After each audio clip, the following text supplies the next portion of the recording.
Anjuli, thank you for joining us on the Arbitration Pitch, and we're so glad to have you. Thank you, Lauraine. It's a pleasure. Great. So tell us a little bit about your arbitration journey. How did it start? Wow. So starting from the beginning, I've been at Baker McKenzie for a long time now. I did a vacation scheme here back in the day. I then trained here, and then I qualified into the disputes team. Great. This is over 10 years ago now, and I spent some time working in our Hong Kong office, and also in our Johannesburg office. And throughout that time, since I've qualified as a disputes lawyer, I've been involved in a range of different cases, both in international arbitration and in commercial litigation. But as my career has progressed, it's become more and more focused on international arbitration. Great. Did you know that it will become international arbitration from the beginning? Not necessarily. I think I was quite open-minded, but I always liked the international element of international arbitration. I am Zimbabwean. I am of dual heritage, and I grew up in different parts of the world. So having that maneuverability, if you like, being able to practice anywhere, was always really attractive to me. And so my practice now is really, it's still with a bit of commercial litigation, but international arbitration primarily, with a focus on disputes in energy and infrastructure, and or disputes with a geopolitical risk or sanctions element. Right. That's really interesting. So do you work a lot with Africa? I do, yes. So in terms of regionally, I do quite a lot of work focused on Africa and the Middle East. There's sort of a logical connection there, if you like. And I've been involved in some really interesting cases across the continent, most recently within Southern Africa, acting for a client in an arbitration, an AFSA arbitration, relating to breach of contract claims regarding a power generation supply agreement. And that was a great case, ran for a few years. And that's one of the examples. Interesting. So you mentioned energy. So would you say energy is one of the most trending topics in international arbitration, or it's just because you're working there? I think there's a lot of work in that space because of the nature of the projects. So I do a lot of projects related work, whether that's energy or infrastructure or sort of pure construction, because those contracts tend to be governed. The forum and the dispute resolution mechanism that is often chosen by the parties is arbitration, I think probably because of the international element.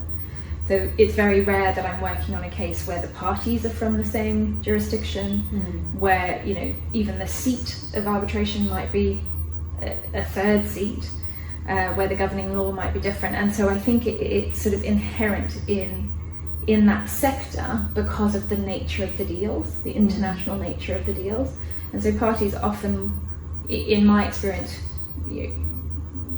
draft their contracts so that they have a mechanism that they perceive will allow them to resolve their disputes in as cost efficiently and effectively as they can. And also the benefit obviously of arbitration is that you can decide on who your tribunal is. So whether obviously it doesn't have to be a lawyer, it can be a technical person, it can be an engineer, and so there is, I think that flexibility is also sort of inherent in the type of work in that, or the type of projects in that sector. Right. But did you learn this on the job, or you had to do some certification courses? So in terms of my practice focus, it's largely been just working on cases and learning as I go. And I think I am a firm believer that is really one of the best ways to learn, because it's all well and good learning things in theory, but until you have that sort of on the ground experience, it doesn't really come to life. I mean, obviously there's a place for formal training, and that I think is definitely beneficial. For example, keeping up to date with case law developments, keeping up to date with what's just happening in a particular industry or sector. But I think the value of learning as you go, I think you can't really replace that, and working with great professionals around you, so learning from them too, almost by osmosis sometimes. Right. You mentioned learning from great professionals around you. Are there some people who mentored you, held your hand, and made sure that you got to this point in international arbitration? I think certainly I have been lucky to work with a number of really talented individuals who have at different stages taken an interest in my development. So if I remember right back at the beginning when I was a trainee, one of my first supervisors, he would sit me down after every big piece of work and he would say, right, Anjuli, let's talk about this.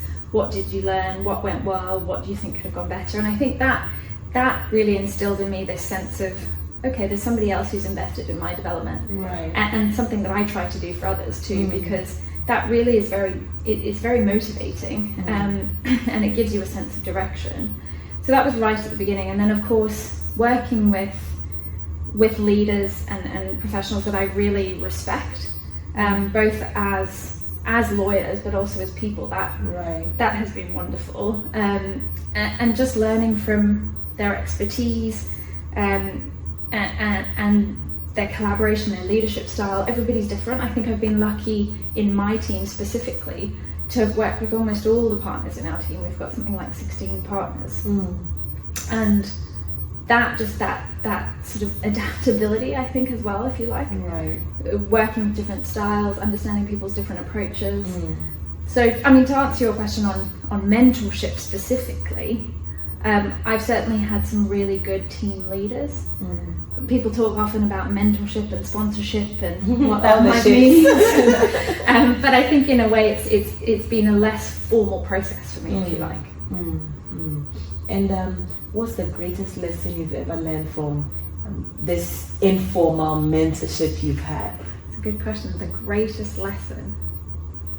I think I've learned so many lessons, I think, along the way, and inevitably will continue to do so. I think one of the things that I really hold dear is, our careers, it's a marathon. It's not a race. And I think when you start, or not a sprint, when you start out, you're so anxious to get the right experience, to get the right, go in the right direction. Feel like if you haven't had this experience or that experience, it's everything's going to ride on it. And I think I've learned a bit more patience and a little bit more understanding of there is relevance in everything that I'm exposed to and everything that I am lucky to have an opportunity to engage in.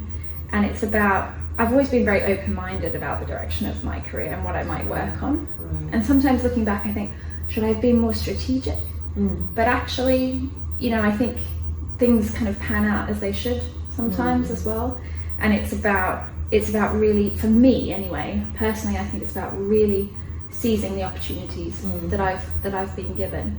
And as I've become more senior, obviously with more direction, more clarity of what I really want to pursue, I am inevitably much more deliberate about the direction of my career. But I think it's realizing that,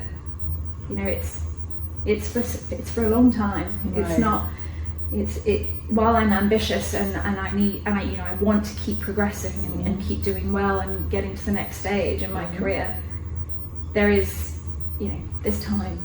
There's a lot of time. Enough time to explore, enough time to grow, and enough time to do better. Thank you so much. So as we wrap up our interview, I'd like you to look into the camera and give some young arbitration practitioners some advice on some 3 things that they should do to ensure that they grow their practice. That's a great question. So I would say be open-minded about every opportunity that comes your way. Really grab it with both hands. I think there is no opportunity that's not a great opportunity. Reflect on it. Think about what it's given you, what sort of string it's added to your bow. I think that would be the first thing. I would also say, don't underestimate the value of networking. I know we always talk about this, and also starting early. I think sometimes we can have the misconception that, when you're more junior, it's about getting your head down, doing the grind, doing the work, and of course you need to be doing that. But at the same time, you're building relationships right from the beginning, and those relationships, if you invest in them early, and really cultivate those relationships. When the time comes when they really ultimately matter, you'll have already done that groundwork. Right. And I think the value of a network is something that can never really be underestimated. Right. And then I think the other thing I would probably say, which is something that I've often reminded myself of as a disputes practitioner, where obviously we're resolving problems all the time and things go wrong, is, you know, try to keep something that you hold dear to yourself, and think about how do you get through those tough moments when things kind of go wrong. And one of the things I always remember, which is what the mentor I mentioned earlier used to say to me, he said, there's no problem if there's a solution. Okay. And I thought that was a wonderful thing to remember, and I always remember that. Yeah. Thank you so much. Thank you so much. There's one point you mentioned about networking, and you know, there are quite a number of people who are shy. How could shy people navigate the networking curve to ensure that, I mean, they're able to connect with people and take advantage of opportunities? I mean, another good question. I know that it's not always something that comes easy to people. It's not something that is necessarily within people's comfort zone. But so what I would say is, treat it as part of your job, like anything else that you do, whether that's, you know, getting up to speed on case law, getting up to speed on, you know, drafting. It's another piece that you should really treat as, I've got to learn this skill as part of my job, not just an add-on. And in order to help with that, I think one of the things I would recommend is, you know, in it, perhaps what might be an uncomfortable situation, talking to people, is just ask questions. Right. You know, in my experience, people like talking about themselves generally, and so you can't really go too far wrong if you just ask questions, and then just really listen to the answers. You know, I think sometimes there's this sense that, we have to really have serious conversations when we network. It doesn't always have to be serious. It doesn't have to be about what you're working on. It can just be about who you are as a person, what you enjoy doing at the weekend, and obviously there is an element, you need to bring in the professional side, but I think that's when you really connect with people too, is talking about what matters to them. And then hopefully that helps you relax too. Yeah, absolutely. I like the fact that you said that during networking we should talk about what matters to people. So I'd like to ask you, as we round up, what matters to you apart from arbitration and work and the go-getting spirit you have? What else matters? So outside my work, my family is really important to me. I have a 2-year-old daughter, and so balancing that juggle is also a challenge, and probably a whole other conversation. But yes, my husband and my daughter and our dog. And of course, you know, really trying to take that time to spend time with family and friends, because I think, again, to my point about, you know, this is a marathon, it's not a sprint. I want to invest in several parts of my life, which includes my career, but not at the full expense of the other things that matter to me. That works. Thank you so much for joining us, and we appreciate your time. It's been a pleasure. Thank you so much. Thank you.